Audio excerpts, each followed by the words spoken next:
칸트. 칸트의 계몽이란 무엇인가요?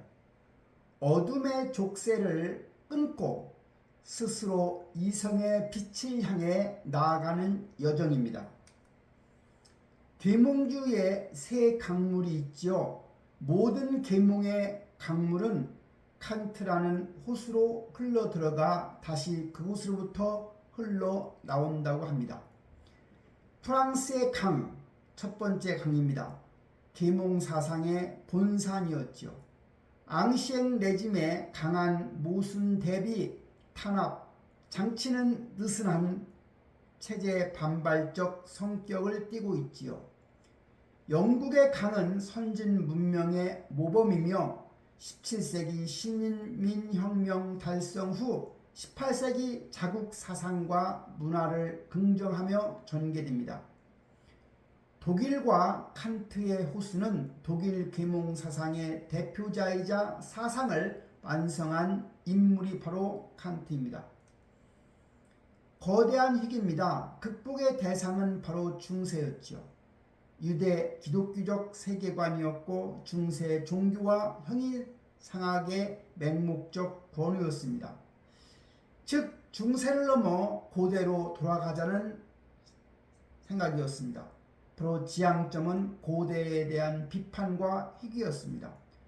고대 그리스 로마적 세계의 합리성, 새로운 무기로 자연과학을 사유의 무기로 삼아 종교와 형이상학을 공격하게 됩니다. 계몽사상가의 페르소나입니다. 첫째가 글쓰는 사상가 라이터가 있었죠. 대화체나 일기나 논문 등 다양한 문학적, 철학적 글쓰기가 시도됩니다. 자연과학의 수용자지요. 사이언티스트입니다. 자연과학을 세계를 해석하는 객관적 무기로 활용합니다. 사회동포주의자입니다. 코스모폴리타인, 국가와 민족의 장벽을 넘어 계몽의 교양을 보편화하는 겁니다. 또 하나는 글쓰는 사상가 라이터입니다.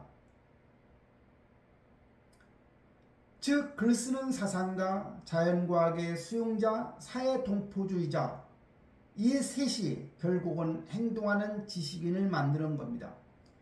하지만 한계점도 있죠. 중국이나 인도까지 이를 연구했지만 유럽 중심적 시각을 완벽히 벗어나지는 못한 한계가 있습니다.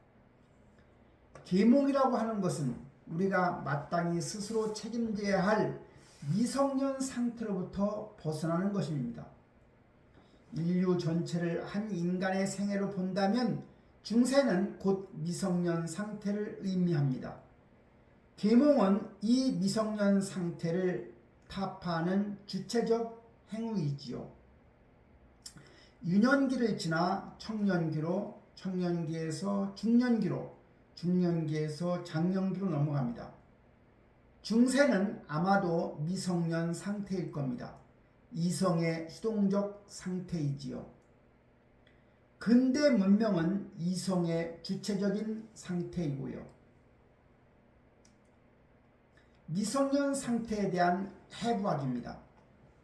이성의 보유, 즉 누구에게나 주어지는 거죠. 결단과 용기의 결핍은 결정적인 부재입니다.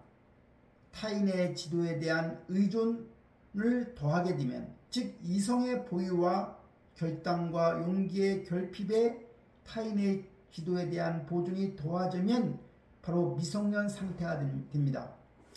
원인은 이성적 결핍이 아니라 이성을 사용할 결단과 용기의 결핍에 있었죠. 미성년의 족쇄는 바로 뭘까요? 즉 제2의 천성이 있고 법령이 있고 형식적 도구가 있습니다. 체제로 굳어져 버린 스스로를 의심하지 못하게 만드는 관성이 있고 인간의 행동을 규격화하는 외부의 통제가 있고 천부적 재능을 기계적으로 마비시키는 관습들이 있습니다. 즉 이런 족쇄들은 이성의 확고한 발걸음을 내딛지 못하게 해서 우리는 이 틀을 벗어나려고 할 때 거센 비난에 직면하게 되는 겁니다. 과감히 알려고 하나. 너 자신의 이성을 사용할 용기를 가져라. 사파레 아우디. 누구도 네가 생각해야 하는 것을 지시하도록 놔두지는 마라. 권위와의 충돌, 박해받은 사유입니다. 서구의 권위는 중세 기독교적 사유의 절대성입니다. 교리에 반하는 이성을 사용할 경우에 이단으로 박해받습니다. 동양의 권위는 유교적 질서의 강요이고 정해진 체제와 다른 사유를 전개할 경우에 비난과 배척에 직면합니다. 바로 독자적인 진리 추구이지요. 계몽은 이 거대한 두려움과 박해를 뚫고 독자적인 진리를 추구하는 위험한 결단입니다. 개인의 계몽은 어려움이 있죠. 대중의 계몽은 잠재력과 조건이 있죠. 즉 개인의 계몽은 미성년 상태가 제2의 천성으로 굳어집니다. 스스로 족쇄를 끊고 확실한 발걸음을 디딜 수 있는 개인은 지극히 드물다고 합니다. 대중의 계몽은 대중에게 자유, 프리덤이 허락된다면 계몽은 거의 확실하게 이루어집니다. 자기 안의 이성을 펼 조건만 제약받지 않는다면 대중은 결코 무능하지 않습니다. 참진 개혁의 속도입니다. 물리적 혁명이 있죠. 제도는 바뀔 수 있으나 진정한 사고방식의 변화는 실현하기 어렵다고 합니다. 사고의 혁명은 오랜 시간 지대한 노력을 통해 이루어지는 것이죠. 이때 사고의 혁명은 민중의 계몽은 매우 느리게 진행된다는 사실입니다. 누군가 우리에게 묻습니다. 우리는 지금 계몽된 세계에 살고 있는가? 인라이튼드 에이지에 살고 있는가? 칸트의 대답은 이렇습니다. 아니다. 우리는 아직 계몽이 완성된 시대에 살고 있지 않다. 그러나 우리는 계몽의 시대에 살고 있다. 현재 위치는 바로 계몽의 시대가 진행 중이라는 겁니다. 그것이 앞으로 나간다고 하면 언젠가 계몽된 시대가 완료되겠지요. 한계입니다. 종교의 문제에서 타인의 지도 없이 자신의 이성을 안전하고 적절하게 사용하는 것은 여전히 많이 부족합니다. 바로 이성적 판단의 한계이지요. 그러나 가능성이 있습니다. 그러나 사람들이 이성을 자유롭게 시험하고 연마할 수 있는 무대, 스테이지는 마침내 분명 활짝 열려 있는 겁니다. 자유와 이성의 나침판입니다. 바로 정언 명령이라 하죠.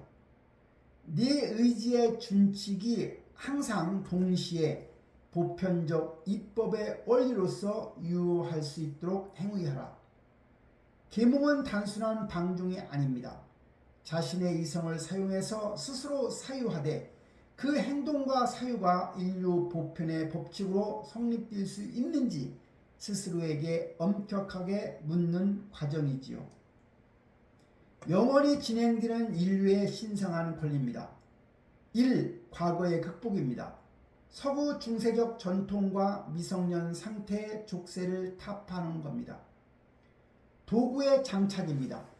맹목적 의존을 버리고 자신의 이성을 인식의 도구로 사용하는 거죠. 계몽을 단념하는 것은 인류의 신성한 권리를 유린하는 것입니다. 계몽은 과거에 화석화된 지식이 아니라 우리가 세계를 인식하고 끝없이 성숙시켜 나가는 현재 진행형의 사유입니다. 세 번째 지향점은 근대적 주체로서의 우뚝 서는 것입니다. 그래서 첫 번째는 과거를 극복하고 두 번째는 도구의 정착이고 세 번째는 지향점인 겁니다.